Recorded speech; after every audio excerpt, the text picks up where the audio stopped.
Thank you everyone for being here. We have some new members, so I think maybe the first thing we can do is go across and do introductions and establish our quorum. Does that sound like a plan? All right. Kevin, why don't you start? Good morning, Kevin Powers with the Assembly Higher Education Committee, here on behalf of the chair, Assemblymember Jose Medina. Good morning, Natalie Lyons from Housing and Economic Rights Advocates, here on behalf of the director. Good morning, Joseph Holt, institutional representative. Good morning, Margaret Ryder, consumer representative. Good morning. I keep turning this thing off, or I'm just not leaning forward far enough. There we go. Kate Lee Carey, institutional representative and chair of the committee. Michael Marin, Bureau Chief for Private Postsecondary Education.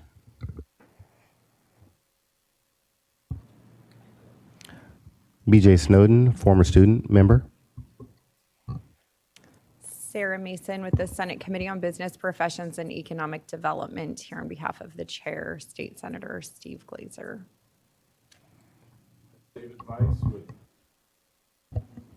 David Weiss with Asher College, institutional rep. Okay.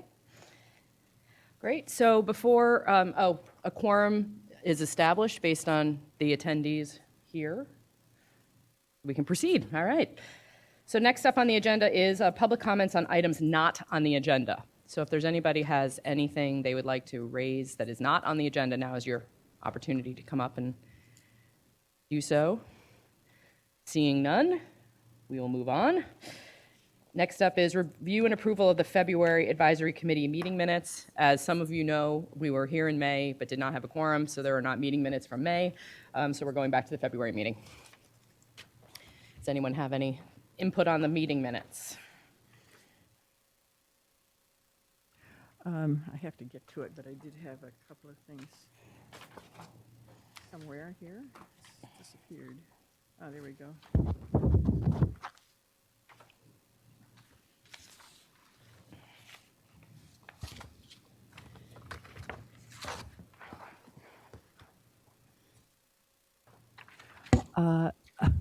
I don't know that it's on. Oh, it seems like it's. I guess it's on. In the, I guess it's on page 18, the second to last paragraph. When there was a question about what I meant by random selection, it says here the reason for it. But I think what I explained then is that they're chosen by use of a random number table or a random number generator.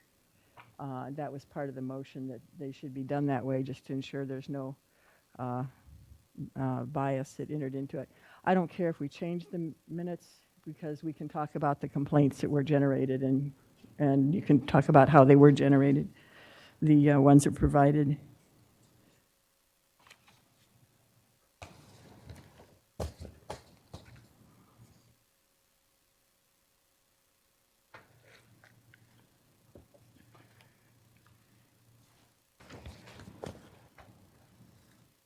Was that it, Mark? Okay. Does anybody else have any comments or notes on the minutes? So, Margaret, if you're okay, since we're going to talk about this anyway, then I think we could probably go without the edit. That's fine. Okay. All right, so I think we can. I move to accept. Thank you. Yes. Can I have a second? Second. Thank you, Joseph. Can we have a vote to approve the minutes? Yes. Aye. Is that what you want? Oh, we'll go from this end. I was looking at Kevin. Yes, go ahead, David. No. Are you asking to approve? Yes, I'm asking for a vote. Yay or nay? Yay.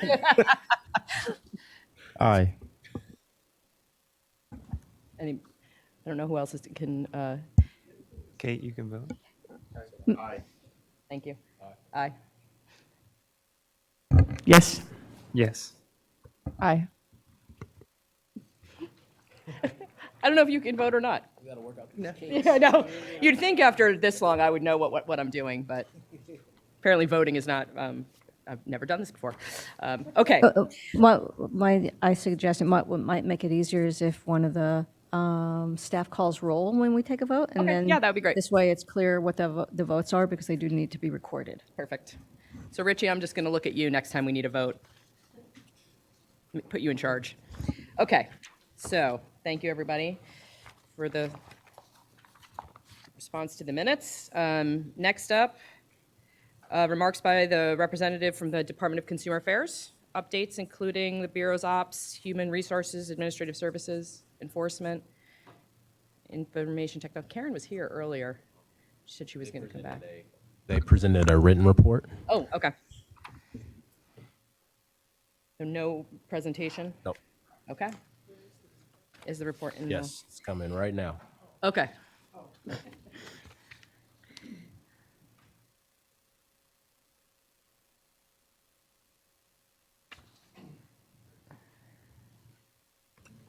Thank you much.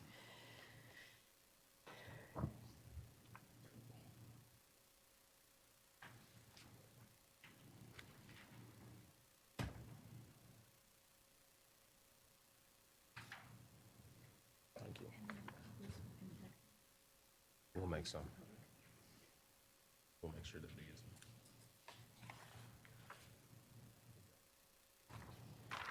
them.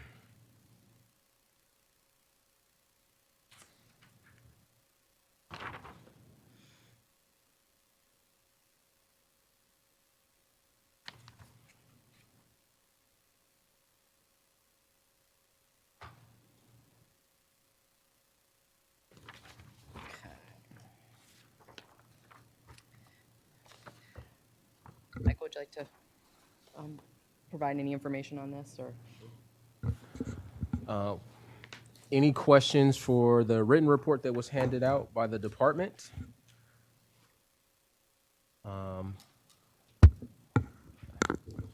Questions, comments, concerns in regards to that?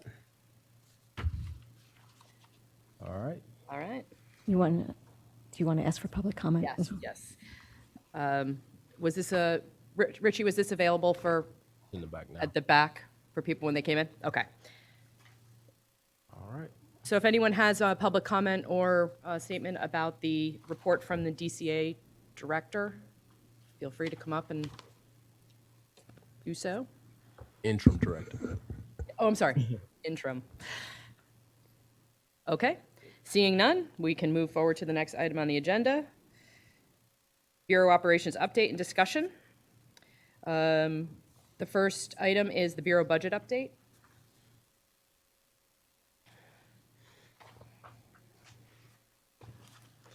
Morning.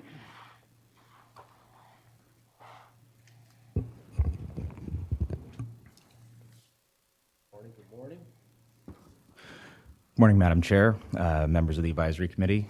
My name is Brian Skewis. I'm a manager here at the Department of Consumer Affairs Budget Office. Dr. Marion asked that we present today on the status of the Bureau's fund as it pertains to future project planning. We've hand-carried a copy of the fund condition I believe you all have. Looks like this, minus my notes. I'll quickly outline that, and then I'll be happy to address any questions that you may have. Bureau's fund is basically a savings account from which each year's budget is allocated and revenue is deposited. There are four main components to a fund condition. You'll see these in bold along the left side of the document. First is the beginning balance. That's how much money is in the fund at the beginning of each given fiscal year. The second is revenue and transfers.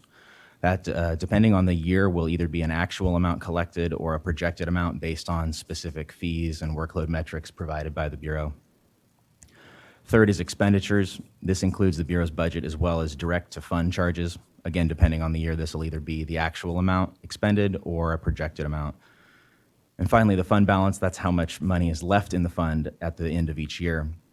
That fund balance then rolls up to the top of the next fiscal year and becoming the new beginning balance, excuse me. For the Bureau specifically, this fund condition shows projected year-end figures for 17-18. The department's accounting and fiscal staff are working hard to finalize this year. These are the most up-to-date figures we have at this time. We believe they're very close to the actuals. This also includes the fee escalator that was effective January 1, 2018, and the Bureau's expenditure savings. In 18-19, you see budget office projections for year-end based on the information we have to date, expenditure and revenue information we have to date. This includes a full fiscal year of the escalated fee schedule and estimated expenditure savings as well. In 1920, there's one-time funding of just over $2 million allocated for a business modernization information technology project. If the project extends beyond 1920, the Bureau would need to either absorb any additional costs or submit a subsequent budget change proposal. Additionally, the Bureau has about $1 million in an architectural revolving fund that can be used in part to fund any facility relocation or build-outs in the future. All in all, I see a healthy fund with sufficient reserves when considering the Bureau's annual reversion history. However, close attention will continue to need to be paid to revenue expenditure actual figures to ensure future fund solvency. Finally, there's a third item on the agenda regarding the Student Tuition Recovery Fund and its use for record maintenance and other student services. I can't speak specifically to the current legal authority to be able to utilize these funds. It may require a legislative change.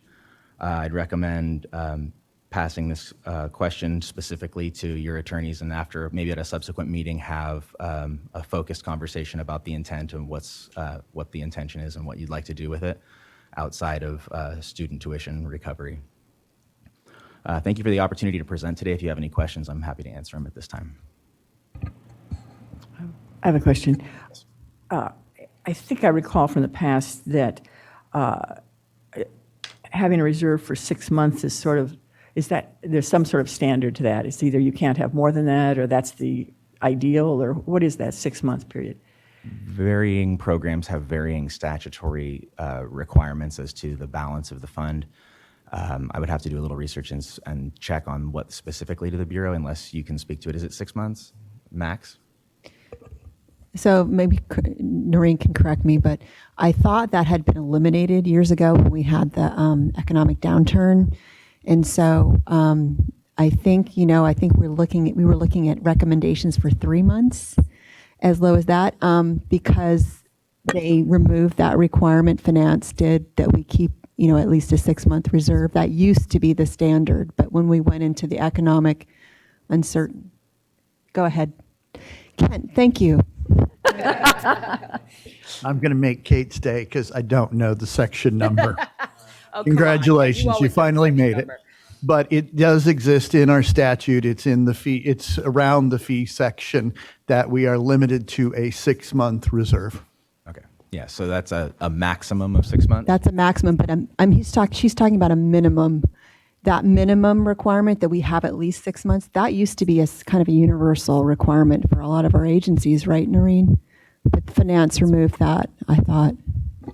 I think it really depended on the size of the program and whether or not that program, what the overall budget was, and whether or not it could be, the budget could be easily wiped out by, say, a single lawsuit or something along those lines. So I think the size of the program was really the determining factor. So, because the code section in your act says that you can't have a greater than a 6-month reserve, but it doesn't say you have to have a minimum of 6 months, which used to be, as you probably recall, used to be the recommendation for a lot of our agencies across the board. But my recollection was that did change when we started to have. You mentioned that you think the recommendation now is probably 3 months. Mm-hmm.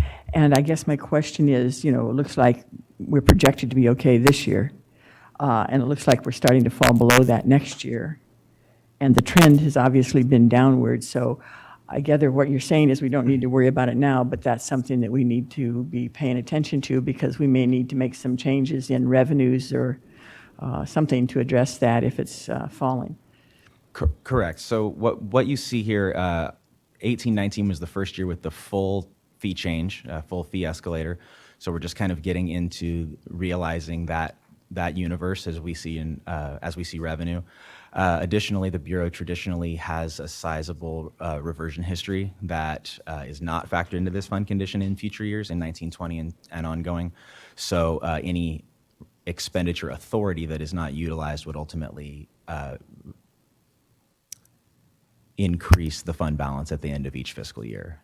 So we would have an increase, we would have the money in the fund, but we wouldn't have authority to spend some of that, is what you're saying? You have the authority to show it. So the fund condition, if you're looking at fiscal years 1920 and 2021, you see appropriation of about 18 million in 1920 and appropriation of about 16.5 million in 2021. To the extent that you utilize that entire budget authority, this is what the fund condition would look like. If you underspend, that money would ultimately remain in the fund and improve the fund balance moving forward. Thanks. You're welcome. I have a question. Yes. I'm new, so if there's some background that everyone else here knows and I don't, I apologize in advance. And I also understand that you can't speak in detail about the potential of using STRIF funds for purposes other than refunding students. Correct. But can you speak a little bit as to why that's even coming up in this context? I can't speak to why it was put on the agenda. I'm unsure Dr. Mary might be able to address that. I remember. I thought one of the committee members asked for it to be on the agenda. Am I wrong? I'm sorry, what? I thought one of the committee members asked for it to be on the agenda. Yeah, it might have been me. Yeah. All right, so I remember. Thank you. I think the discussion was, when a school closes, how do we get the transcripts and things like that? I mean, there's really nobody, it's the school's responsibility to supposedly make sure transcripts are available, I think, into perpetuity. But it's not happening. And what do you do when a school closes? Who do you go after? So, to use some of these funds to make sure that there is a repository so that students can have access to the data that they're supposed to have. That was the discussion. Yeah, so I think it was and obviously, as he pointed out, he can't speak to that. But yeah, I think that was the question was, could OSAR funds be used for other things that would support students if a school closed outside of the funding? So, Chris, do you remember if there's any? Yeah, I think we talked about, maybe I misremember, but in the prior Bureau's law, Bureau for Private Postsecondary and Vocational Education, they used to have a provision that allowed the Bureau to use Student Tuition Recovery Fund funds to maintain transcripts for the benefit of the students when schools closed. Right. And those cases happened like in the Computer Learning Center closure, which was a 26-state closure, and there were about 30,000 students affected by the closure. The Bureau assumed all of those records as part of the bankruptcy resolution. The state agreed to take those transcripts and maintain them for the students. And the way that the Bureau funded it was through the STRIF. We also got money from the bankruptcy court for the STRIF to help fund that purpose. But when the new law was created, that provision was struck from the act. So you currently don't have that authority.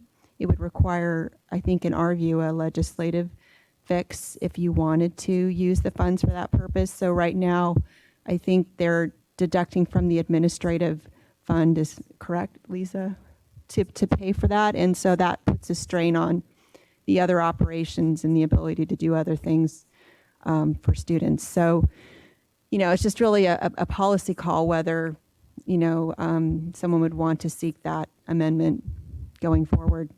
Got it. Thank you very much. Any other questions on that part of the? I had one question for you. Sure. So on the expenditure section where we have a estimated cost savings of, I guess that's $2 million. Correct. What was that just something that was budgeted that didn't end up getting done this year, or do we know what the source of that $2 million is? Yeah, traditionally the Bureau reverts around that same amount. You'll see in the previous year expenditures of approximately $14 million. The specific line items, I would have to go and pull a report to see what specific line items there are. Generally speaking, those have to do with salary savings and, and vacancies and things like that. I didn't know if it had something to do with the ongoing IT project and how that process was going. So I don't believe there was any appropriation in 18-19 for an IT project.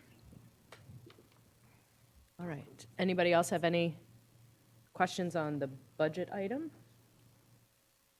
Seeing none.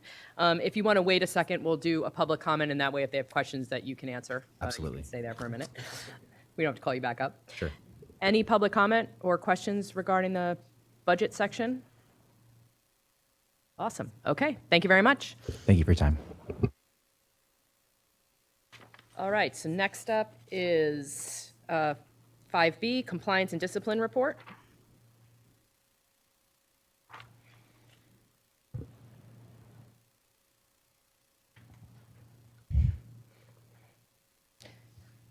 Good morning, team. Morning, good morning. Good morning. I'm going to be talking, my name is Beth Scott. I'm the Enforcement Chief here at the Bureau. I'm going to be speaking to you today about compliance, discipline, and cite and fine. It is attachment 5A in your packet, starting on page 29. So first up, I'm going to talk about compliance inspections. So you can see our inspections have increased. We are working with the Bureau, all units within the Bureau collaboratively to streamline our inspection process. We put some new items in place about 6 weeks ago maybe, and you can see a dramatic increase. As that takes hold, we will be reporting more dramatic increases in the inspection process moving forward. So do you have any questions on the statistics of those inspections? If you can see for the first 6 months of 2019, we've completed right at the same amount of inspections we completed in all of 2018. Yes, I have a question. Sure. I think that's great to see the increased numbers of inspections. You know, that's been something that's been of real concern. So my perennial question, at this point, given the changes that you've made, do you have an estimate or changed or an updated estimate of how soon the Bureau will be in compliance with doing the required number of inspections over the 5-year period? Well, we are moving quickly in that direction. Currently, we have 4 vacancies that we're filling. We've had some movement, some promotions. So we have some positions there. So, you know, the increase in the inspections, I'm happy to say we have very hardworking staff. We have increased with 2 vacancies. So as we get those 4 vacancies filled, you're going to see a more dramatic uptick. It is, you know, it is a moving target. And the 2 inspections in 5 years, we're moving towards that. And then we have the prioritization that takes precedence over that. So anytime we have a school that has issues in the prioritization, then it would take precedence over that. So we're moving in that direction. An exact date, I can't give you, but we are rapidly moving to that direction. Yeah, and if you look at the numbers, as Beth was talking about, I'm ecstatic of the work that's been going on in enforcement, and the fact that we had 155 inspections done in total of last year, and that we're already at 153, I think is monumental. And I don't want that to be missed. I think it's going to be a lot of things that comes out of this section, and I definitely want people to pay close attention to it because our team has been doing an amazing job. And so please don't miss that. Great job. Yeah, no, I appreciate that. It is certainly a big improvement. Can you just give me a ballpark of when you think you might be up to the compliance level? I mean, I won't hold you to it, but just, you know, rough off the top of your head. Or not today maybe, but maybe a next meeting. If you So I would say it'd probably be better for us to report back on in the next meeting, because hopefully we'll be fully staffed by then and you'll start to see some better numbers that will be able to give us a better estimate. So I feel a little bit, I don't want to really put anything out there at this point. Right, because that's a question the legislature is going to have, you know, so. And Beth, you said that you've instituted some new practices that have helped you, because you've doubled. I mean, that's really impressive. What have you done? Oh, first I want to say we did work really hard last year too. Oh, but we know. I don't want to lose sight of that. But we have, you know, it's a bureau-wide effort. So everything that was happening in an inspection is still happening. It's just a matter of being more efficient. So in the past, maybe an inspector would be assigned and they would look at everything. Now we're really proactive in letting all of the units know these are the ones that are on deck, so do your business with these. So the other units are able to prioritize. So when an inspector looks at it, some of the things that they were addressing and looking at have already been looked at instead of a report that we looked at it and this needs done. So it just boils down to efficiencies and giving the inspectors more time to be able to cover more ground. So the same thing, nothing has been remiss. We have one proactive thing I'm going to talk about next that has really, it just made, I can speak to, we're very diligent in making sure that our workshops, our compliance workshops are completely full to the max, which the schools have a better understanding of what they need. We see a decrease in issues. We have, Robert will be talking about a new school analyst that was implemented that really gives some hands-on proactive outreach to the schools when they're new.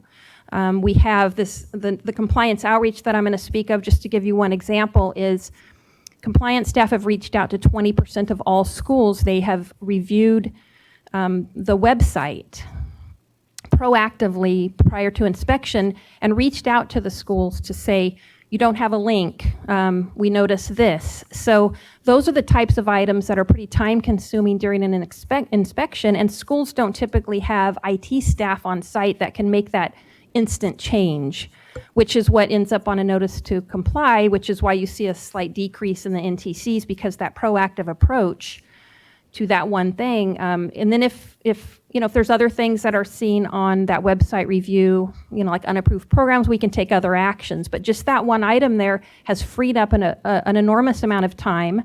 It's got these minor corrections improved, fixed quicker. The school doesn't have to deal with that because the review is done and the corrections are made well in advance. So it's just being that efficient with every single item that has gave us the time to be able to cover more ground. And that's simply all it is. We're not doing any looks. It's just a matter of the arrangement of them has freed up this time. Right. I think a big piece of it is it's kind of a new approach of, rather than just trying to slam the hammer, we want to educate people on the things that they may be missing to help them be more efficient, right? If they're doing something wrong and they're intentionally doing something wrong, obviously we'll take a different approach. But as much as we can educate our consumers and our institutions about these little things that could help them be more efficient, we want to do that. So it's just a different approach. Yes. Awesome. Thank you. Thank you. I'm going to speak about Cite and Fine next. You will see the graph starting on page 31. So for the first 6 months of 2019, we have issued 197 citations. We have increased some staffing in the citation unit. It's a very efficient, hardworking unit. We currently have about 110 citations pending, but those are not aged. They're relatively new referrals, because the referrals are with this proactive work and everybody being efficient, and all of the citations are coming in. So the 110 we have, why it sounds like a higher amount, they're relatively new referrals. So we're issuing pretty quickly. So you see that dramatic increase from last year, and that's just the first 6 months. And then the pages following 31 are just the details of the different allegations that typically we see on a citation. And then the last thing I'm going to speak about. Quick question. Yes, sir. On the, because there's 49 unapproved institutions, does that usually lead to multiple citations? If it's truly an unapproved. Well, we had the unapproved activity unit formed, so we had an influx in those citations. So those are 49 separate citations. Is that what you're asking? Or if you're an unapproved institution, you're probably doing a lot of things wrong. Right, but you're unapproved, so. All right, so it's just a one big citation. Yes, because we don't have, on an unapproved institution. Gotcha. Yeah, so. Gotcha. That's what the citation, does that make sense? Okay, Yes, good. Thank you. And that's the one that generally comes with a letter and says, stop operating and we're going to charge you $100,000. Yes. So it's not a small citation. Okay. I have a question on the Sure. on the breakdown of the allegations. Well, one of the things that I think is a way into schools that are really problematic is whether their fact sheets are accurate or not. And fact sheets are not broken out separately. Do you have the ability to do that?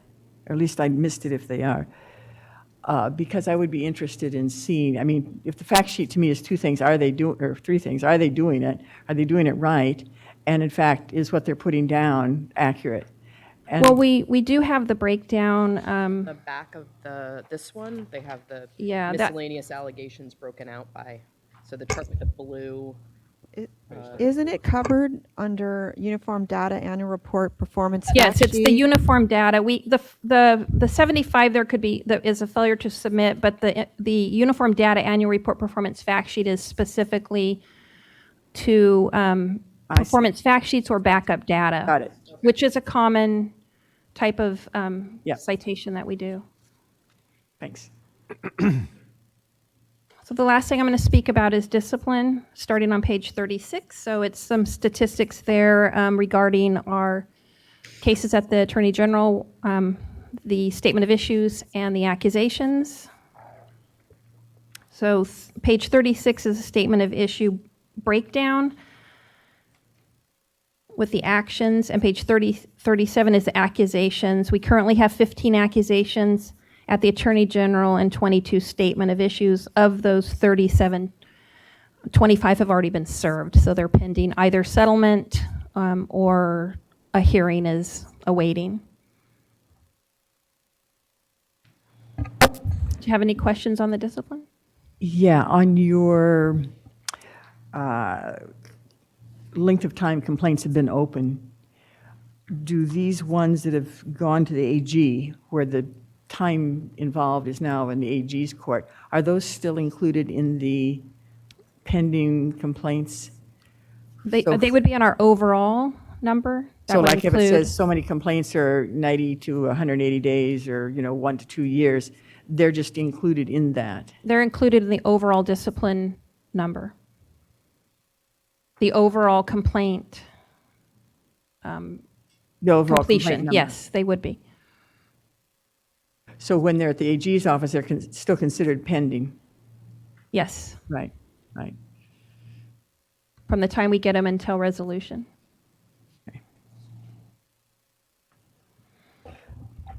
What kind of issues go to the Attorney General? What type of issues? So student harm, denials of renewals, so it could be financial issues. There's a breakdown of the allegations, but anything that elevates to student harm issue. I don't know if this is where to ask it or not, but just before we started, we were passed out some sample decisions. That's coming up in a later agenda item. Thanks. I have a question. Yes, ma'am. About earlier material that you presented. I was just curious. The ratio between announced and unannounced inspections is significantly different in 2019 than the previous years. And I just wonder if that was a decision made internally about the efficacy of conducting inspections without pre-announcing them. Partly, but it also goes by what the schools are due in the inspection, because typically, they need to have one announced and one unannounced. So a prior year, if they had an announced, they would be due for an unannounced unless there's a prioritization issue that makes an unannounced a better option.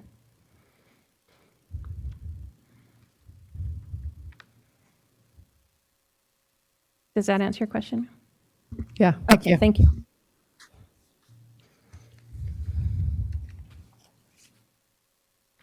Okay, All set? that's it for me. Thank you very much. All right, any other questions for Ms. Scott before she tries to run away?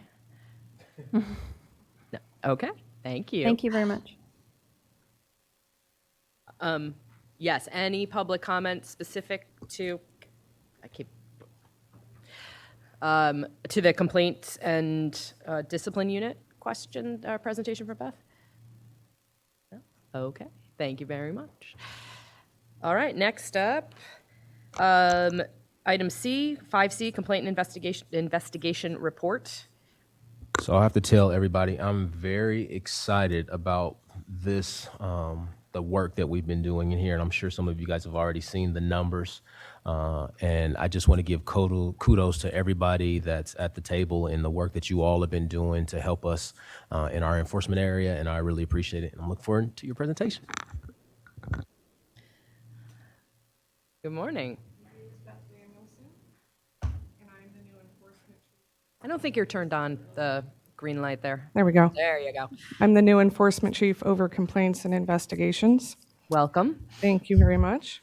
And I will be addressing C, number 1 and 2. And with the committee's approval, I'd like to take number 2 first and give the update, if that's okay. That's fine. Great. So as you're aware, back in November of 18, we had 1,177 open enforcement complaints. And at that time, BPPE identified the need for a specialized enforcement unit. They also made some changes, one being moving discipline from my side of the house over to under discipline to compliance. At that time, 55% of our caseload was over 365 days old, and each analyst at that time had 50 to 77 pending cases. So in January, BPPE brought in the DOI task force, and they were with us from January until June. So since January, the enforcement unit, along with the assistance of DOI, has done many things. They identified processes and procedures that needed to change, where we were deficient. They came in and provided training to managers and analysts, and I was brought on in May, and then subsequently we hired a supervising special investigator 1 and 5 special investigators to handle the more complex cases.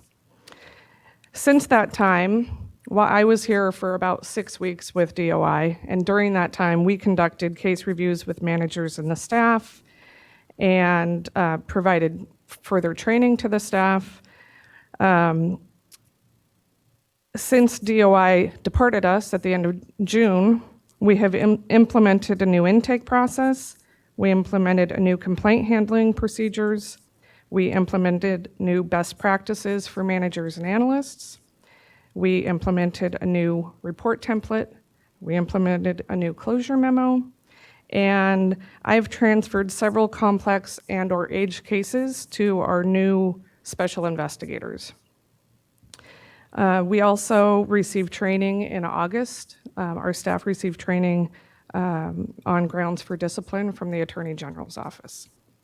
So as a result, you will see that currently we are under 300 cases that are assigned to our unit, which is down 75% from November of 2018.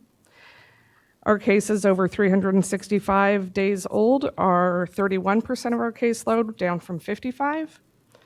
And my analysts and special investigators now have an average, very manageable caseload of 15 to 25 cases, down from 50 to 77. And in order to sustain this new process, I will be monitoring and ensuring managers and analysts adhere to current and future implementations. I will continue to participate in periodic case reviews with managers and their analysts or special investigators. I will continue to monitor our weekly statistics to assure the timely review and completion of our cases. And we will provide ongoing training to managers, analysts, and the special investigators. And I will continue to assign the more complex cases when they come in the door to our special enforcement unit. Excellent. Any questions there? No, but Just a that comment. was very impressive. Yeah, very impressive. I was a little nervous. Everybody went silent for a little while. I was like, that's kind of a big deal. You can't get past me. We're doing all the math in our head. 1,100 to 300. Holy cow! But I have to say that the Bureau did a lot before DOI came on board. DOI came in and did a lot. I came in just 3 months ago. So collectively, we have all done a great job, but this all started back in November, so. Are you going to talk about page 41? I will, in the Specifically? statistics, I'll speak to the statistics now if there aren't any further questions. Any questions on the task force before we move forward? No? Okay, go ahead.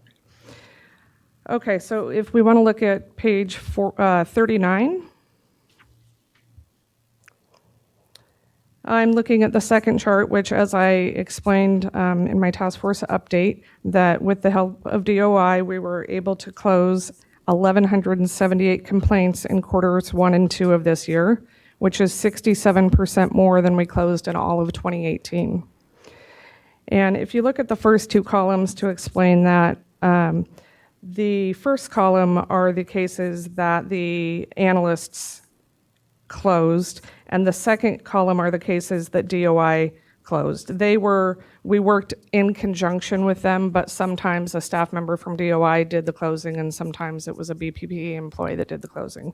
So the total of 1178 there. If you look at the third chart of the 1,178 cases that were closed, 11% of those were referred for citation, 1% was referred for disciplinary action, and 89% were closed as unsubstantiated compliance obtained, a mediated settlement, or non-jurisdictional. And I'd like to add that moving forward, we will be breaking this down further in order to give a more detailed representation of these categories. Looking at the fourth chart, during the first 2 quarters, our days to close decreased from 2018.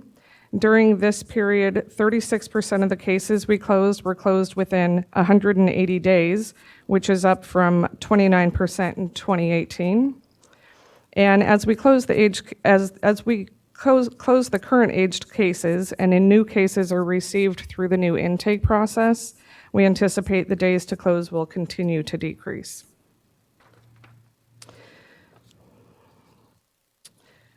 And looking at page 40, the first chart, the reason for closures in sale, our database, those continue to be the same as they have been for the last couple of years.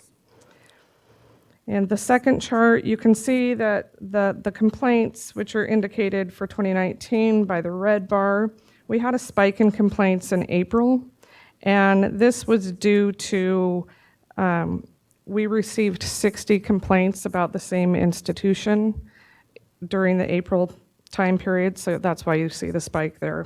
And if you move down to the bottom chart, 4 of the 5 allegations, the failure to make accurate or timely refund count, the non-jurisdictional referrals, the unapproved institution, and the contractual lack of quality education all remain the same. The one item that has gone up is the voucher fraud count, and that's relative to the complaints that I mentioned in April regarding the same school. So that spiked, and that was one institution. What's voucher fraud? When a school, it's big right now. So schools are accepting voucher money. Students can receive a voucher for retraining if they have lost employment.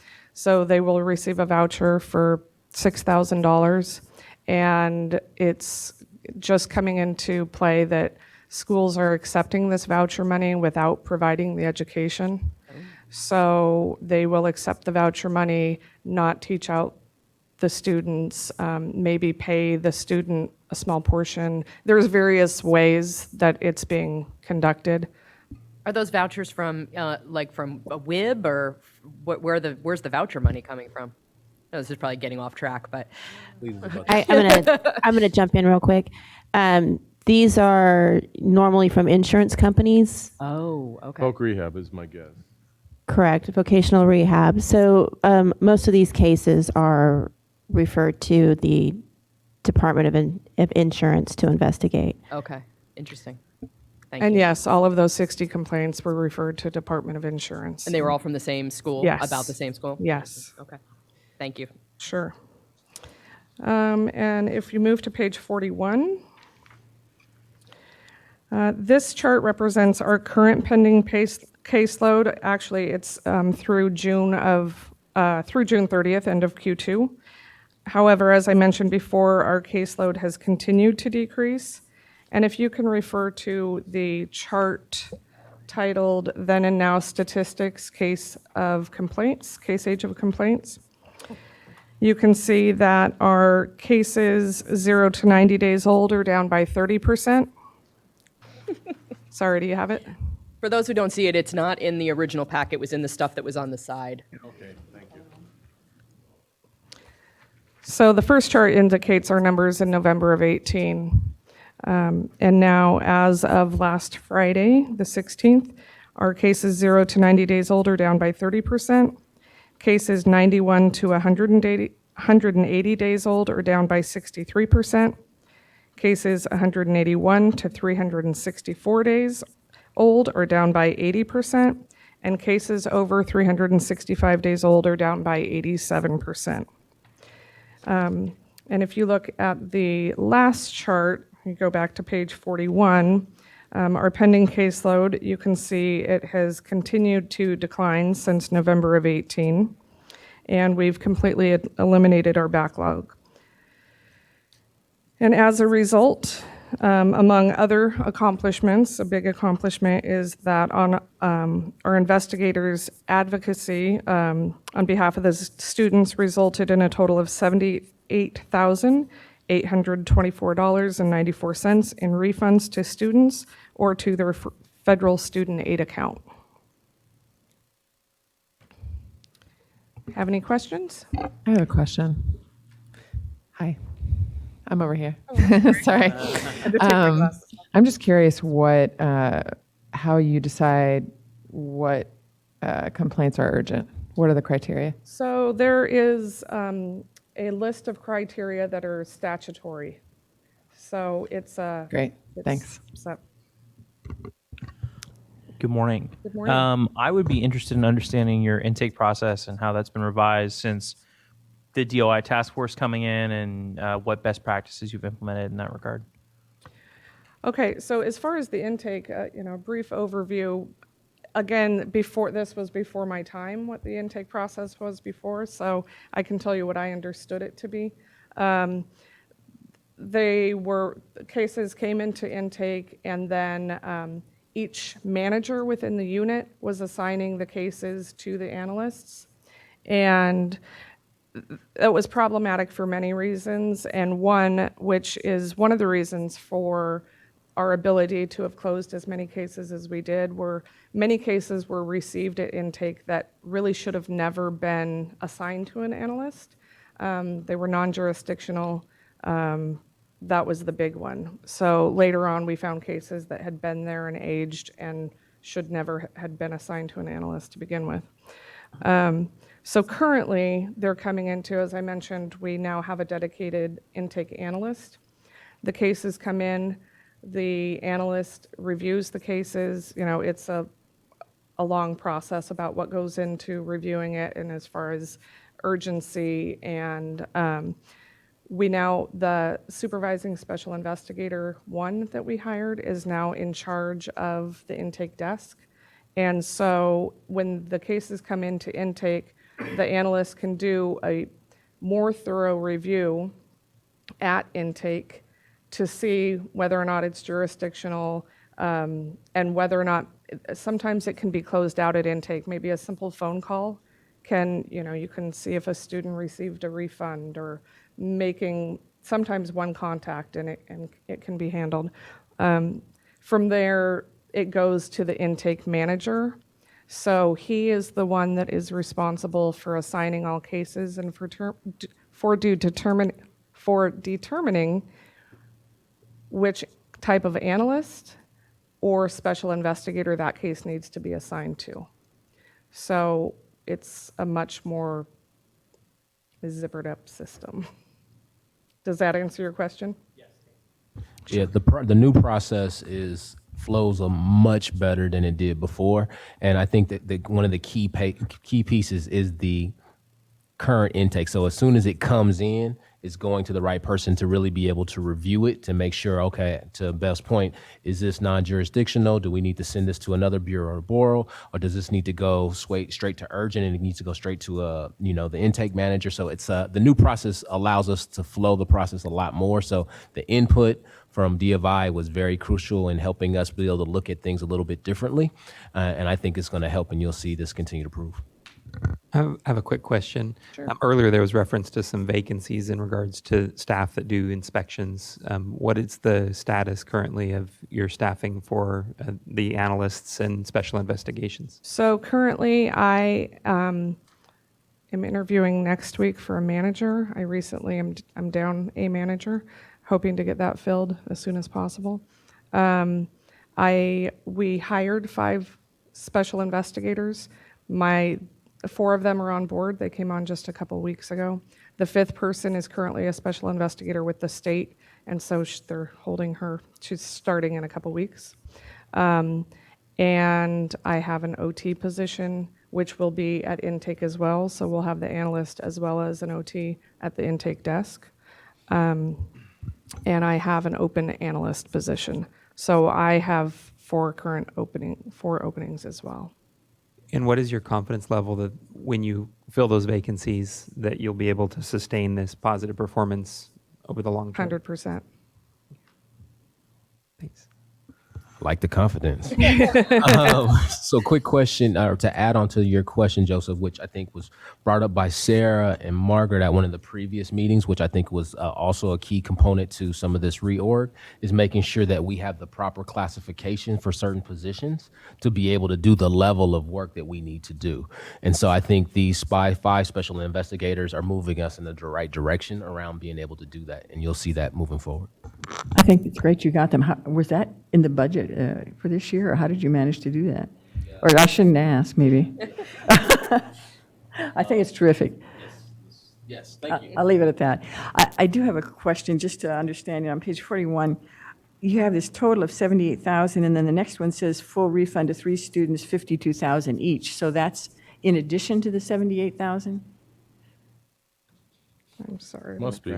41 at the bottom. Yes, that is in addition. Okay, so that's great. So quite a bit more. I think this probably comes in more when we start looking at the complaints that were samples that were given us. But one concern I always have in investigating or investigations is that one way to handle complaints faster is to get rid of more complaints, which is what can happen by finding them non-jurisdictional or unsubstantiated. So I just want to say that I hope going forward that you keep a close watch on that to make Absolutely. sure that that's not, that people aren't feeling like pressured and to close or whatever, and so that things are being overlooked that should be investigated. Not suggesting that's happening. I think it sounds like your process is really working great. But I think that's always when there is as much pressure as there is to move things along. And I worked as an investigator for a number of years, that, that's something that really needs to be carefully watched. Right, and now that our caseload is where it is, and that each analyst and investigator's caseload is very manageable, nothing is closed without going through the manager, and usually that comes through me as well. If it's closed non-jurisdictional at intake, as I said previously, that accounts for a lot of the cases that were the aged cases that were closed. So you won't see these dramatic numbers moving forward. I believe that we probably got it down to a steady, I think this is probably about where we're going to be. I don't know that for sure. We got it down. It's going to, over the next year, it'll be telling, but there is not that rush anymore. And it's really exciting to see the analysts and managers be able to concentrate further on their investigations and really be able to have a hand in every one of their files, because beforehand that just wasn't possible with the volume. Yeah, this is all great work. One quick question. How many of these are student complaints versus staff compliance citations? Staff compliance citations are still treated as complaints, correct? Yes, they are. And do we have the external versus? So if you look on page 41, okay, our current pending caseload, if you look at the first column under pending, and then the second is external, That gives you an indication. So if you look at the 0 to 90 day, for example, there's currently 116 cases pending, and of those, 64 of them are student complaints. Okay, thank you. Roughly half. So below it's 59%. Gotcha. All right, thank you. Sure. Any other questions? Awesome work. Thank you. Thank you. So I think next up on the agenda is the discussion of the sampling. You want to do comment before that? We're in 5C, Romanet 3. It's all right. I'll wait till after C is done.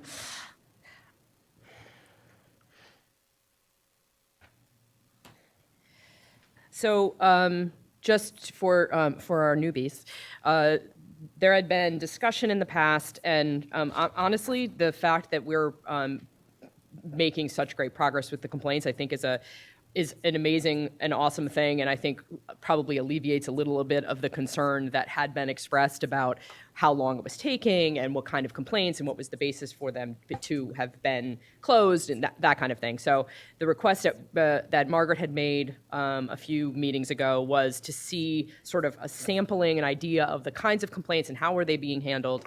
And so I think it was actually for the last meeting they were provided, but we didn't have a quorum. So I think this is actually the same sampling that was for the May meeting.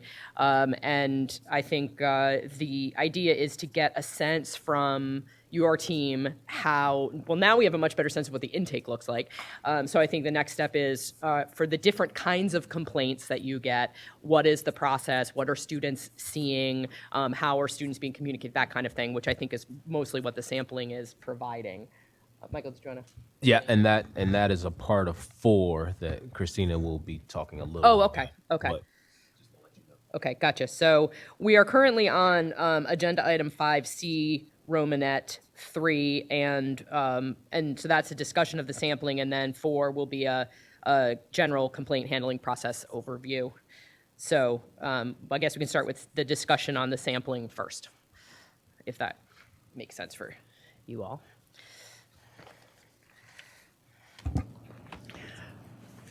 I had a number of questions about it. I sent an email, in fact, to Mike with my questions. In general, what I would say is that I felt like I didn't have enough information to tell whether things were adequately or not adequately investigated.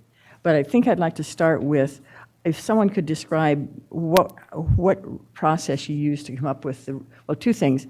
What was the overall group of complaints? Because it's indicated that they were based on a FOIA request, and I wanted to know what was the scope of that. And then from there, what process was used to randomly select complaints?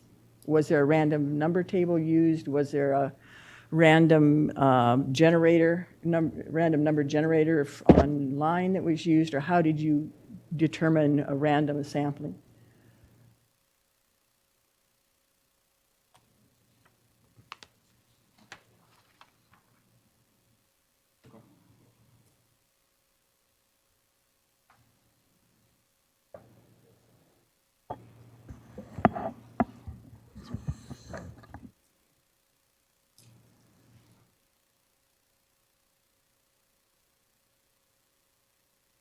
So all the complaints actually came out of a PRA that we had already moved forward, so it was easy for us to be able to provide the information to you based on the information that we had already sent out.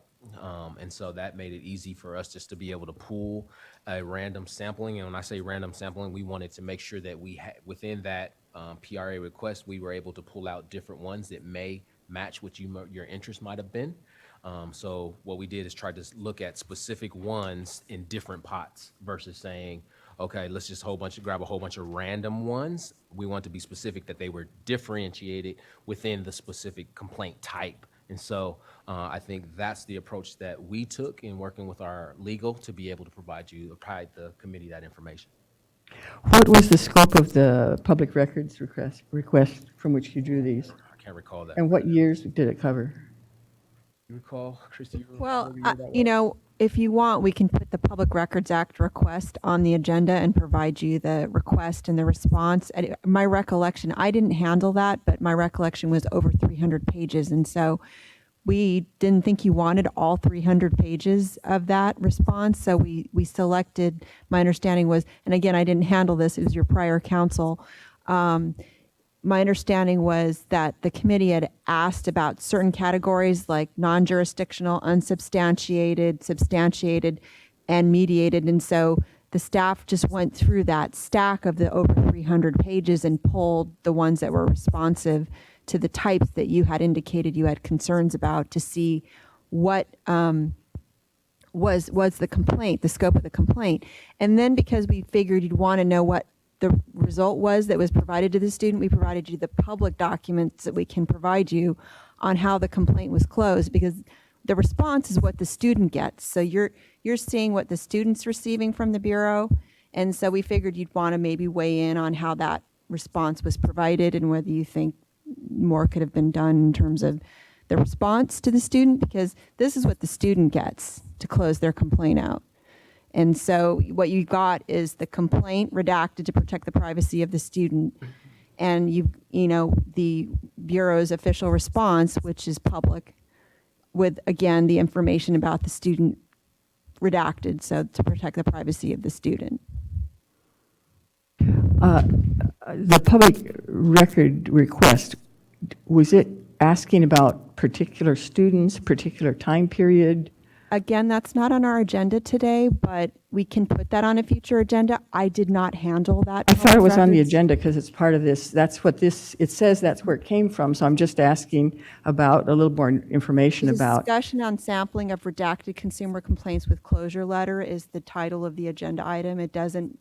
Right, in the letter, the first letter included from the director indicates that it came from a Public Records Act request. Right. So that's what I'm asking about, is this information. I think the easier answer actually is we don't have it. It wasn't me, so I don't think we know what the scope of the PRA was. All right. And then I have questions about some of the individual complaints as examples. If we look at complaint number 1. Well, before we do that, let's, I think that it's probably makes sense to, because I think that, these are, the records that we got were what was not the non-confidential, non-private information. So I'm not sure how much detail they can provide anyway, but I think what is probably helpful first, before we even get into that point, is to talk about the complaint handling process, right? Because that's, for any of the complaints, regardless of what these particular complaints say, it would be helpful to know based on the what the process would be. So if we took one of the ones that Margaret's talking about, the student's complaint is X, how would, without getting into the detail of that particular student's complaint, because obviously there's confidential information, how would you have handled that? Who would you have talked to? How would that process have worked? I think that, and then if you have follow-up questions, then it probably makes sense to ask them there, because I think this might help address your questions in a sort of bigger picture.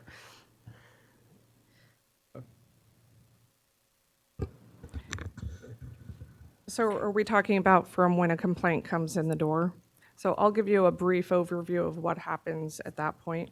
Like I mentioned, currently it comes into the door at intake, and it is vetted through our intake analysts. Like I said, they will do a review and determine what they think needs to happen. Can they do a brief one-call investigation or email themselves to close it out?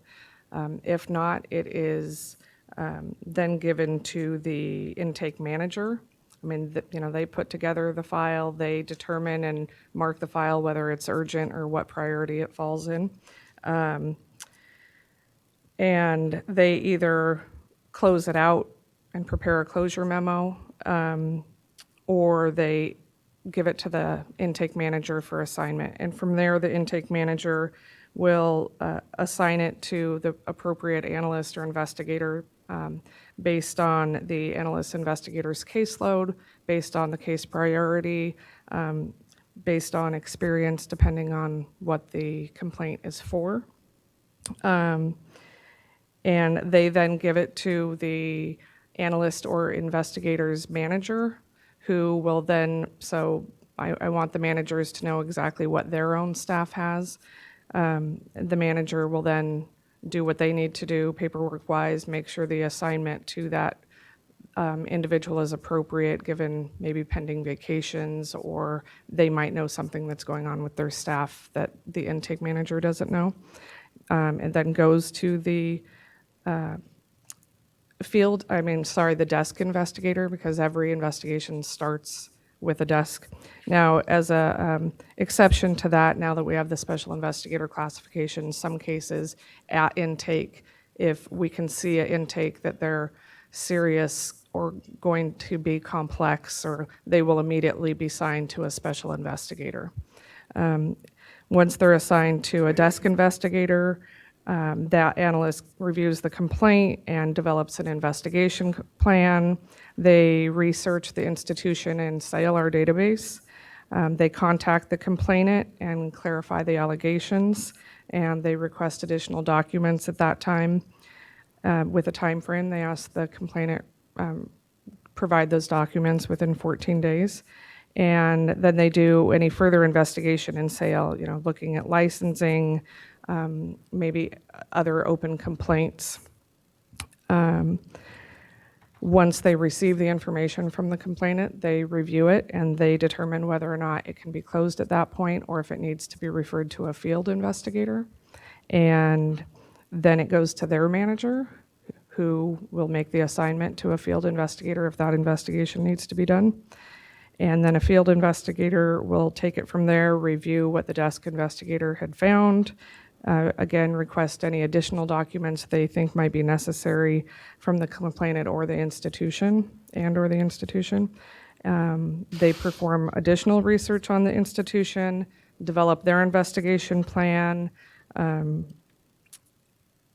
and put together their travel itinerary for their manager's approval. They perform their on-site investigation, evaluate their evidence, and then send a follow-up letter or email summarizing what was discussed and more information to the institution. They're gathering as long as they need to, as in any investigation. They write the report, and they it then goes to their manager. It's either closed, it's referred to. Then at this point, what we do is we refer it to the discipline unit, either for discipline or for citation. So during the intake process, when you have assigned it to an analyst who's going to be the person handling the complaint, sure, do they generally speaking, have a phone conversation with the complaining likely student and do sort of an interview with them about what the complaint is and what's the basis, and sort of try to figure out how it fits into the act and what violation might exist, and do follow up with them during that initial intake? Exactly. And so they're going to hopefully obtain more information from the complainant at that time than was received at intake. Gotcha. So what we might see from a public records perspective would be likely the student's initial complaint, right? But without any of the sort of information that would be useful to you in the investigation, because it would all be part of the conversation with the student. Right. And then what we see in the packets is in the interim between the student's initial complaint, there's multiple conversations, there's investigations, there's conversations with the schools, there's paperwork coming in, and then what we're seeing is the end result, which is here's what we concluded sort of after all of that. Exactly. Okay, I gotcha. Yeah, because as I was looking through these, my initial reaction was, well, so what happened in the middle? Because every conversation that happens with the complainant, the school, any witnesses, that's part of our investigation. Once it hits intake, and once an analyst reaches out and makes that first phone call, that's the confidential investigation process that occurs before the case is disposed. Okay, that makes sense. Thank you. Right, and that information in the middle is not only confidential investigative materials, but we also don't want to reveal what the process is, because it would harm the integrity of future investigations if subjects knew how the Bureau went about doing their investigations. Essentially be giving them a blueprint as to how to not get right. But I would assume that the field investigators as well as the desk investigators have particular manuals that they follow with respect to their procedures, but those would not be public because, as I said, we don't want to give out the blueprint to our investigations. And with the input of the DOI in this past 6 months, I assume that you have done, sort of beefing up of that Absolutely, process. yes. Like I had mentioned in the beginning, we have a whole new intake process. We have a new complaint handling procedure. We have best practices that have been implemented. So yes, all of that has been beefed up. I have a small process question. Sure. So when a student is contacted by an analyst, is the student then provided a general timeline in which the complaint will be handled so that they can start to sort of plan their life around that? It's difficult to provide a timeline.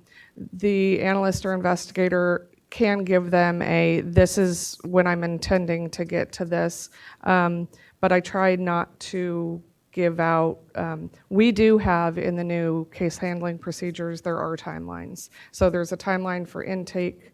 Intake needs to have it. It needs to be assigned to an analyst or investigator within 10 days. And then for every step of the process that I briefly covered, there are timelines that go with that.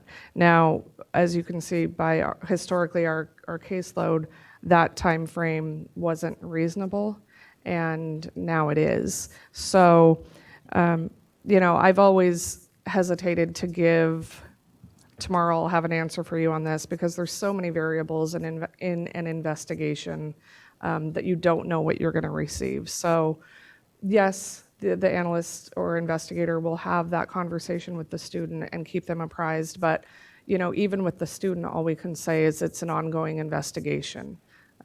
Because, again, there's parts of the investigation that we don't even necessarily want the student to know are happening as they're happening. That makes sense. Thank you. That makes sense. I have a question about closing complaints and that process and what is communicated to the student. I was looking at, and we don't need to dive deep into this, but the closure letter that was sent on page 52 versus the closure letter that was sent, I think on, I got my page numbers wrong, 65. Both of these are no violation letters, but in one letter, an explanation was provided as to why we didn't find a violation, which I think is a best practice for someone who is awaiting this decision and feeling harmed. And then on page 65, there's no reasons were provided to the complainant. And that's an example to ask the question, do you have new best practices? We do, yes. And would ensure that complainants have some explanation of why that decision was made? Well, it depends on why the decision was made and whether or not there's any further investigation going on with the institution that maybe perhaps isn't involving that student's particular complaint. So it will if we can give them a reason, we will give them a reason. We do have a new closure memo template that they are using, but again, if we can, we will, but there are instances that we can't. And I don't know, I'm not familiar with those complaints, so I don't know what the particular issues were with those, but there are instances, it might have been referred to another agency and there's a criminal investigation going on, and we don't want to jeopardize anybody else's investigation. So there are times that we just have to leave it at that. And I know that's not, as the complainant, that's probably not what they want to see, but at times that's what has to happen. But you are saying that if it's possible, it's your analysts understand that's a best practice to share information if well, that's to an extent. I mean, okay. it would basically just be this was your complaint and we conducted our investigation and found this unfounded. There's only so much that can be shared. Yeah. Okay.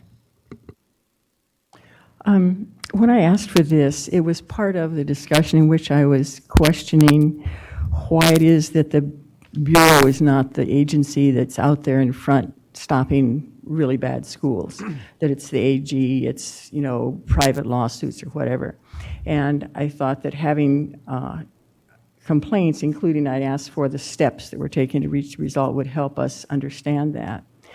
But I'd like to give one example. I've sent this in an email to the director, and it's fine with me if you would share that with the committee members and the staff. It has several of the complaints I looked through, but just as an example so that we can see what we're talking about. In the first complaint, I think the resolution was the school lets you take the class again, was the resolution. But the complaint mentions that there was an instructor who canceled classes and that the student had documentation and other witnesses, basically, I think, other students and so on. And what I can't tell from what was provided, and I'm not asking for specific names, but did anybody look at whether this instructor was canceling classes? Because that's not related or referenced in the resolution. And I'm assuming these complaints are before a lot of these new processes went into effect, but just for the future, I have no idea whether this was properly handled or not, because if there was a teacher who was routinely canceling this class, there could be a whole lot of students who might be entitled to restitution, among other things. Or maybe the school does this as a general practice. I have no way of knowing whether anybody looked at that or not, or thought about that. And that would certainly be a violation of the schools not providing adequate instruction. So, I can't really tell, gee, was this adequately handled? Also, the person mentions that apparently he's a VA or a veteran, because he mentions sending a complaint to the VA if he couldn't get it resolved. And is this a case where the Bureau would have resolved the complaint but nevertheless sent the information to the VA or to CalVet so that they would have this information? Those are some of the kind of things that I just have no idea. Gee, was this well done or not well done? Because we can't, there's a lot that could be said without giving away privacy or without giving a blueprint to schools, and we just don't have it here. I think, again, though, with respect to specific complaints, any of the information about how the investigation was conducted is not public. It's confidential. Well, for example, were any witnesses interviewed besides the student? We certainly couldn't know that. That would be specific investigative information and materials that would not be public.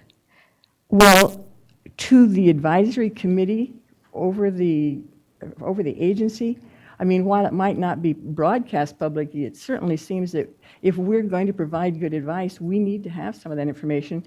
And I think you can do it legally without providing specific. You don't have to say, I interviewed 2 people and these are who they are, but you can give us some idea of whether anybody looked at this aspect or not.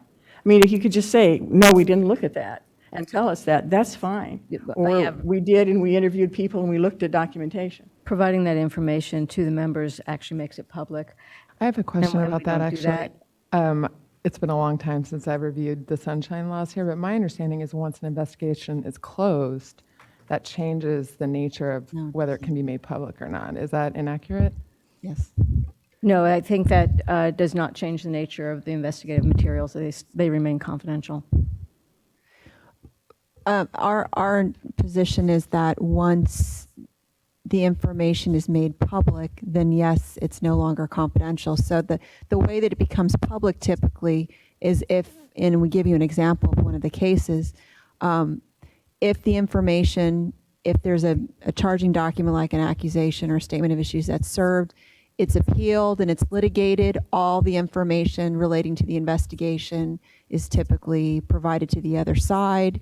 And if it's litigated and entered into evidence, then of course at that point, that information would be made available to the public. Right, unless it's sealed. I'm sorry? Unless it's sealed or right, unless there's a protective order issued by the administrative law judge, and they sometimes do that with students' information. They'll seal parts of the record. But from our perspective, it's not just the investigative techniques and the privacy of the individuals, but the Bureau's deliberative process in evaluating and the complaints and the decision-making process that's Well, but protected. you're saying that you do interview witnesses and you do look at documents. Right, and we can generally so all talk I'm about saying those is, things, which is so what- it doesn't disclose anything to say, we interviewed witnesses in this case and we reviewed documents. I mean, well, that's that's a not waiver in disclosing. our view. It's a waiver of what the content of the file is. If you're discussing specifically what you were doing in a particular case, how you proceeded, how you deliberated, what techniques were used, it's considered a waiver even if the records themselves are not produced because you're discussing the content of the file or the process. So what we have provided and what we would like information on in this item is the closure of the complaint, how that was provided to the student. The information that is provided to you is what's publicly available. And so that's what's being provided. If you want a case that has been fully adjudicated, that would be another situation where you might be able to get more information about that. Well, Right, maybe because the the way- decision would, the maybe the way decision would decision was indicate public. what evidence was. Maybe the way to was deal with indicated. this then is that sort of adding to what I think Natalie was saying, which is maybe there needs to be more information given to the student. They mentioned several specific things, and all they're being told is, the school said they'll let you retake the course, but nobody is saying to them, and we checked with other students and found that they also, or we're also looking into this. I mean, it's not that much information for the student either. And I would say that the reason that we wanted this was to see, our complaints being handled in a way that addresses problems that could be major problems, or are they being, just closed case by case to, deal with a particular thing there. I do have one thing to say that might help, is that we do provide, we have excellent training through the Attorney General's office. We have excellent training and collaboration with D of I. We have Enforcement Academy. We have solid training. We have outside training through CLEAR. We have extensive personal experience with investigations and a lot of internal resources. So in general, we conduct a very good investigation, a general investigation like other agencies. So hopefully, that which includes all of the elements that you talk about. So hopefully that will help ease your mind on the process itself. Just that it seems to me part of our responsibility is to be looking at those things. I'm not saying that you're not doing a good job. I'm not saying that you're not getting good training. But what we have seen over the years is the Bureau has not in the past been in the forefront of dealing with major, major problems. And we were trying to get to, why might that be? And I think part of it, you're telling us we've changed our processes, things are working much better now. But I think for us to be able to be of help to the Bureau, we need to have more information. And I would ask at least that you would provide these comments to the staff and to the rest of the panel. And I also would ask maybe if we could look a little bit more, I don't want to take more time, but a little bit more as to whether the legal limits that you're talking about would really prevent you from telling us, we, in these random samples, we did interview people, or we didn't interview people, or we did refer it to another agency, or we didn't, just for their information, and when you're not talking about we referred it to them for prosecution. Thank you for that feedback. I know we have some additional stuff that will add to this report. I just want to add that by law, all the boards and bureaus in the department, when they determine that a complaint is not jurisdictional, they're required to refer it to the agency or other party that they feel would best address the complaint for the complainant. So, I mean, we have a legal requirement to refer. This what I'm talking about was not, you did not consider it non-jurisdictional. You actually resolved it by having the school let the student take the class over again. But the student said, basically, it seems to be he was a vet. So my question is, even if you resolved his particular complaint, would you provide that other agency with the information that might be relevant for their work also in this kind of case? Not that you had to, but would you do it? I think that is, and I understand where Margaret's coming from, because I think there is a question. So, and using that example, so let's say you have an investigation where the student alleges, they cancel class every day, but they took my money and I didn't learn anything. So as part of your investigation, let's say you do talk to some other students and you find out that they were doing that. you would obviously have to resolve that one student's complaint, and however you resolve that, you resolve that. But I think Margaret's concern is at that point, if you found something that was really troubling, what would be the next step? Would you do an internal, sort of like a referral internally to investigate the institution to see if this is like an ongoing problem? Would you report it to the accreditor? Like, what other stuff might happen that would, because I think Margaret's looking at this and saying, okay, so you have this one student, is this an isolated incident, or is this really a bad school that's doing something really bad? And so what would be the follow-up steps? So it's not, so I totally understand the position that we can't get into the nuance and detail of every student's complaint, but if you have something like that, what would be the next step? Like, what would you do if you investigated and found out that the school was not offering, like the voucher thing, you find out that the school is basically not offering education, they're just taking the students' money and dismissing class every day? What would be the next step? Not the student issue, but like, what would you do to that? Well, I think that, oh, I'm sorry, Dr. Marion. So I think we had a great discussion about this at the last advisory meeting. Joseph made some good points in regards to the, not the, I want to call it triage, what's the triad? Triad. And so what I can say is the triad is communicating a lot better than it has. I was actually with the USDOE department in San Francisco on Monday, and I think we're building a great relationship. As far as going to next steps, absolutely. We're not just going to get a complaint and just let it sit on the table. We definitely going to work that complaint if we find that there's some additional stuff going on at that institution. No way that we're not just going to sit on our hands and allow for something to happen, especially if it was communicated to us. But I think all the points that have been made have been great, and we'll definitely take them under consideration. Thank you. I'm going to just make one more example because it's kind of a different thing. It was complaint number 4. The complaint was that the student was taking the course over again. The school charged for textbook the second time as well as the first time, but they never got new textbooks. So he feels like he was charged twice for the same textbook. And the answer to the student was that the school said that you received all required textbooks.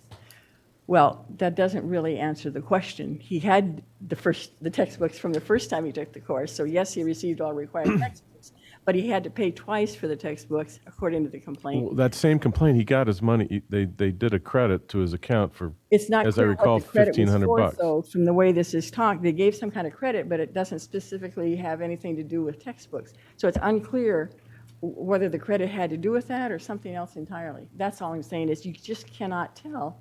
It might have been handled perfectly well. We just can't tell. And I don't think even the student is clear enough there for the student to know. And I think discussing the individual complaints doesn't have doesn't give really a big picture on how the complaints are handled because it's so fact specific. Maybe during lunch we can discuss how at the next meeting maybe the unit can talk about, give some more general examples of how they go about the field investigations and how they're trained so that the committee members feel a little higher sense of confidence that the investigators know what they're doing. So I actually think the individual complaints. We'll actually be talking a little bit about that as we further on item C. We have a couple more pieces that we're going to be adding to this topic, and I think it's important if the interest of the whole body has some interest in some more information, and we can provide it, we have no problem providing that. Right. But I want to make sure that we understand that it does take a lot when they're individual requests versus collective requests, because we want to be able to push the agenda to get things open and out to everybody that we need and make sure that you guys all feel comfortable with the information that we're providing. I'm sorry it's taken so long, but it's sort of like, to me, this is really the crux of what we're supposed to be doing and what the Bureau's supposed to be doing, and that it deserves, a lot of attention. And I think that looking at individual complaints is very helpful in order so that we understand, how those general things are applied. And I think it sounds like you're doing a great job. Things have changed dramatically, and you may not be handling these the way these are handled right now. But I think getting that kind of specific information can be very helpful to us. Thank you. I have a quick reporting request. In future, would you please report on the not substantiated category over time? So I'm curious if that changes in future periods when there's greater currency for investigative action. And then further, if you could provide data which shows not substantiated by complaint category. So like a crosstab looking at what were they complaining about and was it not substantiated through the investigation. And some of that will take time, obviously, so maybe a year from now, I'd be very curious to see what is the not substantiated as a proportion of all complaints in CY19 compared to 18 as an example. Awesome. Since we've got these special requests, in the first 6 months, I guess 507 complaints or internal referrals were generated. Just to break that down by student complaints versus internal referrals. I know you pointed out, and I appreciate it, that you've got 229 external student complaints.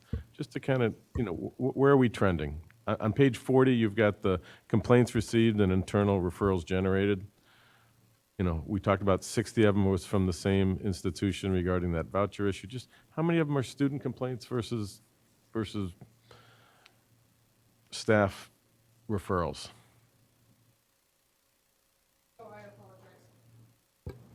On page 40, you're looking at the second chart, the complaints Yes. received chart. And your question was, of those 121 in April, how many were student and how many were? So the only, I could break that down further as to per month what the student, I don't have that information with me. I think we used to, I remember we used to get something like that. It's just out of curiosity because, how many students do we have attending our institutions? 300,000, give or take? Just get an idea of, I think we're one in every 10,000, for every 10,000 students, we might be getting a complaint. Maybe it's one every 5,000 students. I don't know what it is. Be interesting to get that number. Yeah, we'll definitely look into it. Yeah, just going back to the external, like we said, it's 59% of what we currently have pending as student complaints, broken down by month. I could have that information. I just don't have that with me. Okay. Yeah, I don't know how, because we've got 100 of them, 106 over the first 6 months, it looks, 0 to 90 and 91 to whatever. So clearly at least 100 of these 507 came, but you might have cleared a bunch, and that might be double that number. Right. Great. I'm just going to say great job. I don't want to end this thing with, here's what you did wrong. This is still fantastic. Thank you. Progress. Like I said, it's been a collaborative effort. Okay. And I will add on to Dave and say that I think a lot of the concern we've had over time, just hearing you talk about the new processes and what you've been doing, it does help us, at least for me, gives me confidence that we're moving in the right direction. So thank you for all that you all have been doing. So I think we already sort of touched on the general complaint handling process because I asked the question and Beth answered it. But I don't know if there's additional information you wanted to provide on C Romanet 4. And then the next one would be examples of triggers for enforcement with sample enforcement case. Hi, I'm Christina Villanueva. I'm the discipline manager. My talking, what I'm up here for is for what the discipline unit does. And so when complaint investigations has completed their cases and gets referred over to us for disciplinary action, so we deal with all accusations, statement of issues, and citations. So we are the tail end of it. So when a school's getting any action taken against them, that's what my unit does. So if we have a student complaint that is not closed, it is ongoing and a citation results, your unit would handle that. Yeah, so like for the example you gave, if the one student's issue was resolved, however, there was an issue with faculty dropping the classes and not really providing education, so it's a bigger issue with the school itself and the education they're providing. And if the investigators find that evidence, they'll come over and they'll transfer it to our unit, and we'll take that action with the Attorney General's office. So I'm just going to give a brief overview of the discipline process. It's not necessarily the complaint handling, but it's when the complaint has been investigated and completed, and then this is the next part of that complaint. So our unit receives referrals from licensing and from complaint investigations. Licensing unit will, when they deny applications and the owner of the school submits an appeal, goes for a statement of issues, so we handle that in our unit. And then we get the referrals from complaint investigations, which is the conclusion of their investigation and there were violations found. For the referrals from complaint investigations, once that is concluded and there's violations that were determined, the investigator will make a recommendation just to the discipline unit for us to determine the next step. So it goes to discipline management and to the discipline analyst to review to see if we want to move forward with a citation or if we want to go forward with an accusation. At that point, there are other possibilities we could do, which are emergency decisions. And when this case would come to us, it would go before discipline management will confer with our DAG liaisons and DCA's legal counsel to determine if it meets the criteria for an emergency decision. If it does go that route, an emergency decision will be issued, and then the AG's office then has 10 days to issue an accusation against that school. For all cases that we work with that are at the AG's office will handle all correspondence communication with that school. The DAG will draft the pleadings and provide them to the discipline analyst and management for review. And then the bureau chief will go ahead and sign those pleadings, and then the DAG serves the pleadings onto the school. The discipline unit works really closely with the AG's office, so all communication throughout the case. So if they submit mitigation, which if a school thinks that they can remedy the deficiencies that were found, they'll provide them to the AG assigned to the case, and then we'll get it for review to determine if they are compliant now. And at that point, if it's a statement of issues, we can determine that they're in compliance, withdraw the statement of issues, and then the school will obtain an approval to operate. If during the process, the school decides they just want to drop their appeal, they can do that and surrender their approval. And then for any accusations, the Bureau would then consider settlement terms, and that would be such as probation or a surrender of their approval to operate. If the cases do move forward to hearing, so whether it's an accusation or a statement of issues, the DAG sets up the hearing. The time frame to get on the Office of Administrative Hearings calendar is about 6 months out. So once we get the pleading served and then we wait for the respondent to respond that they want to go forward, it won't be on calendar for at least 6 months at this point. The DAG goes ahead and prepares for hearing, and they'll prep the assigned analyst. So if it was an investigation, that investigator will be our bureau witness and will testify in court. If it's a statement of issues, that licensing analyst will be the bureau witness and will testify on that case. When it goes to hearing, the judge renders their proposed decision and they send it to the bureau. The bureau then just sends the decision to DCA Legal to review, and DCA Legal has 100 days on proposed decisions for them to make their decision. For stipulated settlements and any defaults, there's really not a time frame that DCA Legal has to meet. So only for proposed decisions is that 100-day mark. And once that decision is made from DCA, they send it to the Bureau, and then we serve that documentation onto the school. That's a really, really brief overview, but that's kind of what happens for the life of the case after it's completed. And so we basically work hand in hand with the Attorney General, going back and forth for documentation to make sure that all the violations that are in the pleading are accurate and correct, and we have evidence to back it up. Is there any questions? I have a couple questions. Okay. On the, you mentioned possible revocation, suspension, and so on. Do you also, in some cases, seek restitution through that process? Yes, I believe we maybe have one or two in the past where we have read restitution. I haven't seen any currently. I don't know if this is the time to ask it, but will you have the sample ones that were provided to us?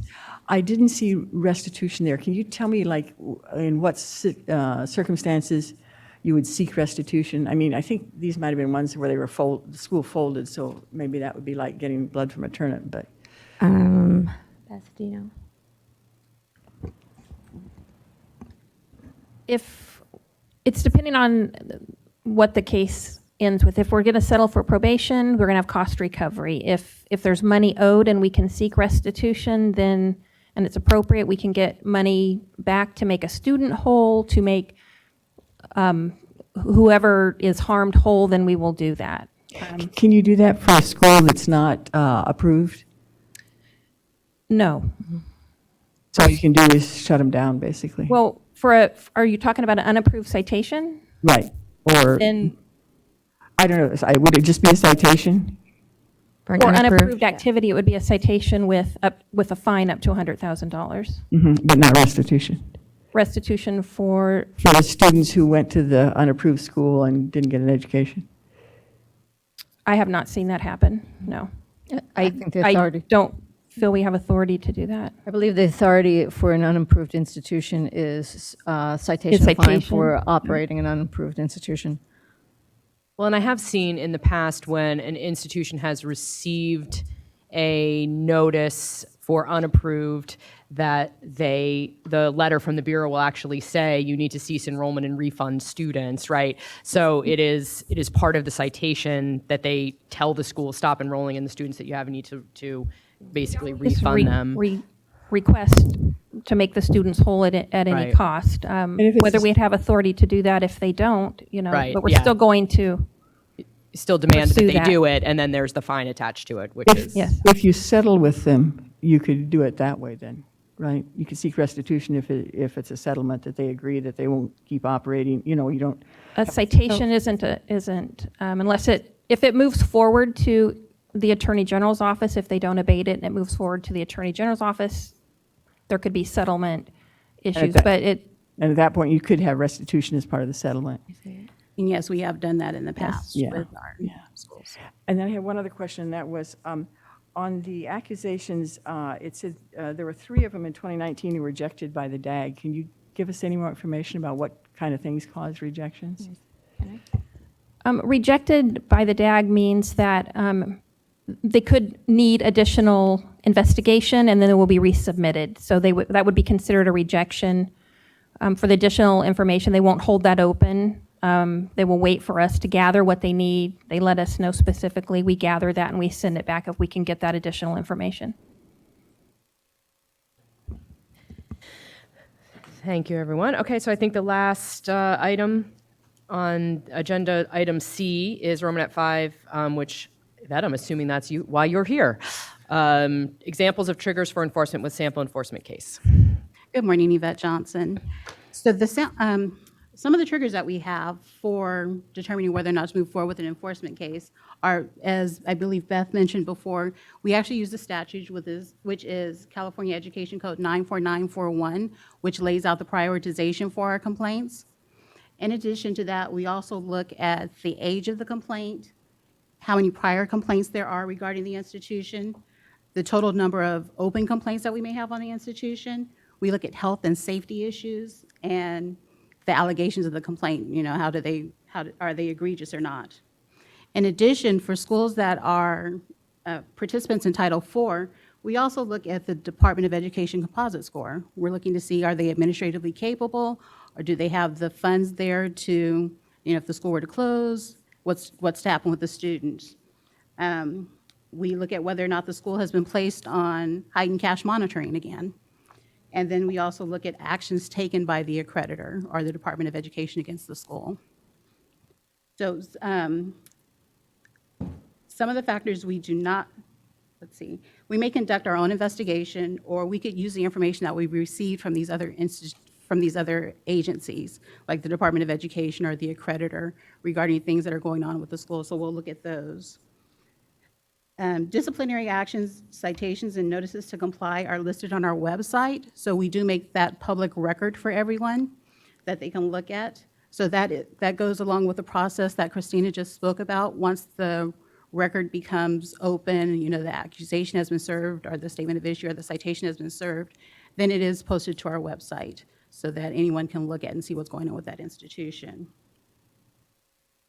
If there's immediate harm, the Bureau can seek an emergency action or an emergency decision in order to protect students, prevent misrepresentation to the public, or prevent the loss of public funds paid by students. When filing an emergency decision, and you have a sample of one in front of you, which was for Queenston College of America, we can seek to cease or limit enrollment of new students. We can cease part or all instruction in some of all programs. We can ask the school to cease collection of tuition in some or all programs, or suspend approval or provisional approval to operate for any institutions that are offering degree programs. The process for the emergency decision is that it becomes effective 48 hours after it's served. However, the institution has the opportunity to be heard before the director of DCA at least 24 hours prior to the decision becoming effective. The director can uphold, modify, or dismiss the emergency decision. the Bureau has 10 days to actually file an accusation after the emergency decision is served. And we file that accusation with the Office of the Attorney General. Christina stole my thunder, so I feel like I'm repeating everything. There are many moving pieces that affect the outcome. Before filing the emergency decision, the Bureau has to have a very strong case in order to support moving forward with an accusation, because the basis of the emergency decision is what is used to support the accusation. So once again, an example of the emergency decision is the Queenston University College of America. The Bureau, in conjunction with the Board of Barbering and Cosmetology, found that the school was giving hours to students without having them attend courses. The school provided these students with proof of training documents that the students were later able to use to go take the licensing examination. As a result of inconsistencies in the records, the Bureau and Barbering and Cosmetology went out to the school and conducted an investigation. They found that there were inconsistency in the record keeping, the time cards didn't match, the number of students that were supposedly at the school weren't there when the investigators went out. So based off of that, with the Board of Barbering and Cosmetology, when they were getting applications from students that attended the school, they weren't allowing the students to take the examination, they were holding them up. So regardless of whether or not the student actually attended class, paid and attended class, or just paid, no one was able to take an examination. So this was, harm, because the ultimate goal is when the students are going for education, they are able to take the examination that they're getting the education for, and they weren't able to do that. And, with taking the examination and passing it, hoping it would lead to employment for them. So once again, the Bureau filed an emergency decision, and in that emergency decision, the Bureau ordered that the school cease enrollment in all programs and cease collection of tuition for all programs. The school had the opportunity to be heard before the director. The director affirmed the emergency decision, but he modified it. And in modifying it, as opposed to ceasing enrollment in all programs or stopping the collection of tuition for all programs, it was limited to 3 programs in particular, which were the cosmetology, the esthetician, and the nail care. So after being heard before the director and having the emergency decision upheld, after having the emergency decision upheld, the Bureau immediately filed an emergency decision with the Office of the Attorney General. And in this going through the whole administrative process, we never made it to hearing with this one. We ended up doing a stipulated settlement where the school actually surrendered their license, and they had certain stipulations that they had to abide by. And that's all evident in the package that you received. So one of the other packet that you have is for Horizons Unlimited. This one actually went through the whole administrative process. We did our investigation. We found that the school was not meeting minimum operating standards and that it was offering a program that was not approved by the Bureau. In addition to not being approved by the Bureau, the program should have also been approved by the Board of Vocational Nursing and Psychiatric Technicians, and it was not approved by them either. With that, we took the action to do a revocation of their approval to operate. That one went through an administrative hearing. We had our investigators there to testify on behalf of the Bureau, and the Bureau was successful in getting the revocation of that school's license. So are there any questions about the process or what could result? I have a question. I'm over here. Getting back to our sort of how do things get to this level where you're not just resolving some individual student's complaint about these 2 places, you're actually going after systemic problems.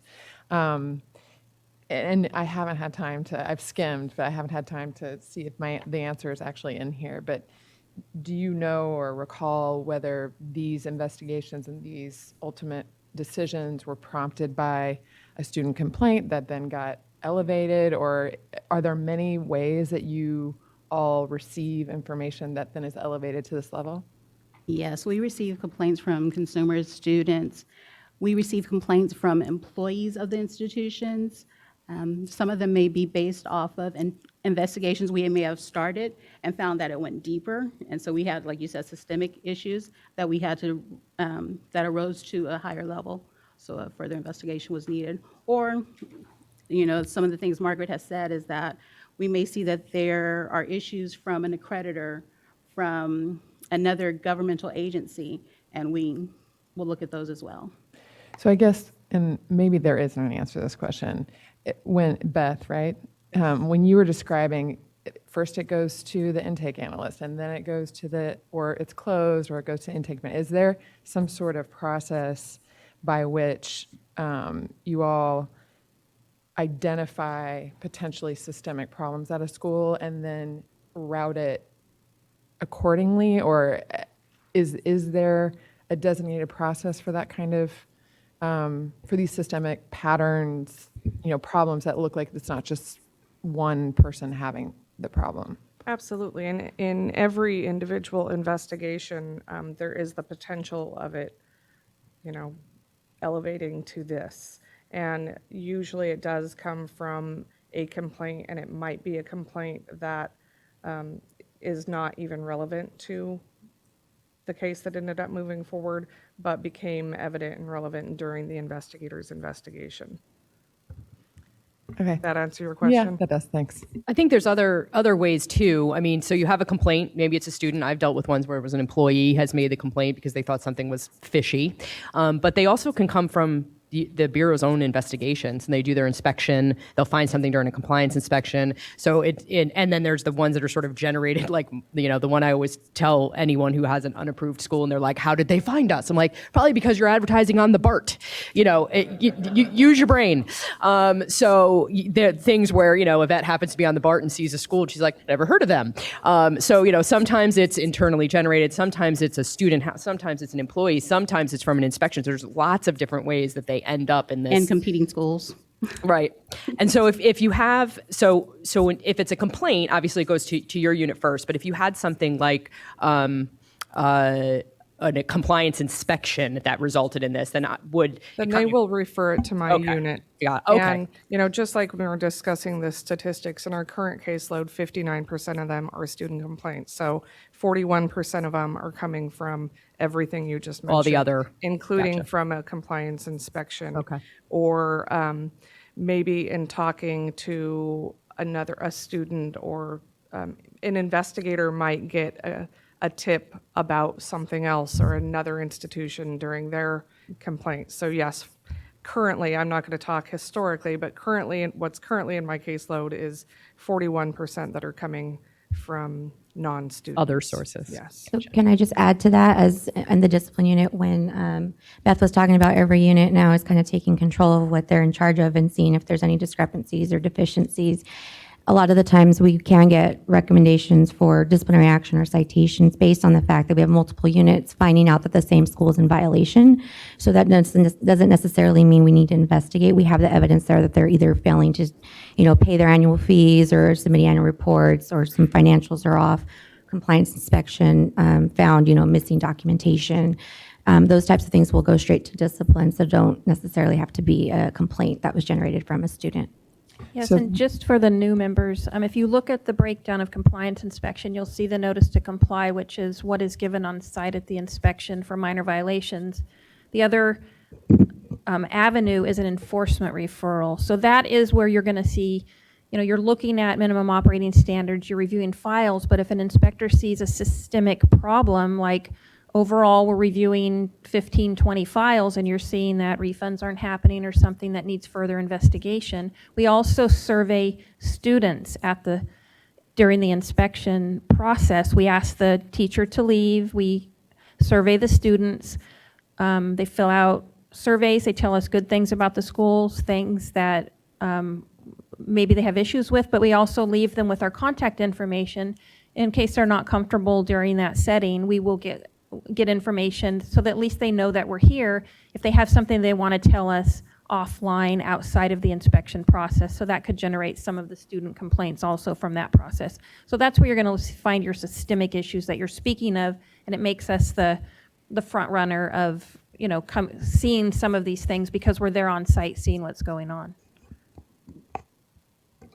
I'm not sure this is a question for you or whether it's for a question when we talk about OSAR, but in these cases where you've done a disciplinary action and the school, as a result, either stipulation or the process is closing or not offering the classes, do you then refer or let OSAR know about those students, or how does that get so that they might then get STRIF funds?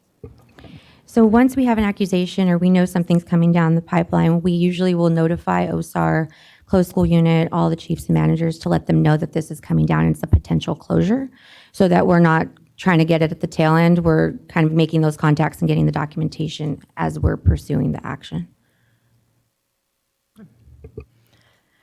Okay. Anything, yes. C was the longest agenda item we've ever had. Thank you all for the detail, I really, really appreciate it. Before you guys, ladies, I'm sorry, step away, does anyone have any public comment that might address this specific item where we might need our team of superheroes to stay at the table? Okay. Thank you all very much. No public comment on this item, and if no one minds, I'd like to take a 5-minute break because I really need to use the ladies' room, so everyone knows why, because you all needed to know that, TMI. It's 11:31, so why don't we just plan to regroup at 11:40, so 9 minutes. Thank you.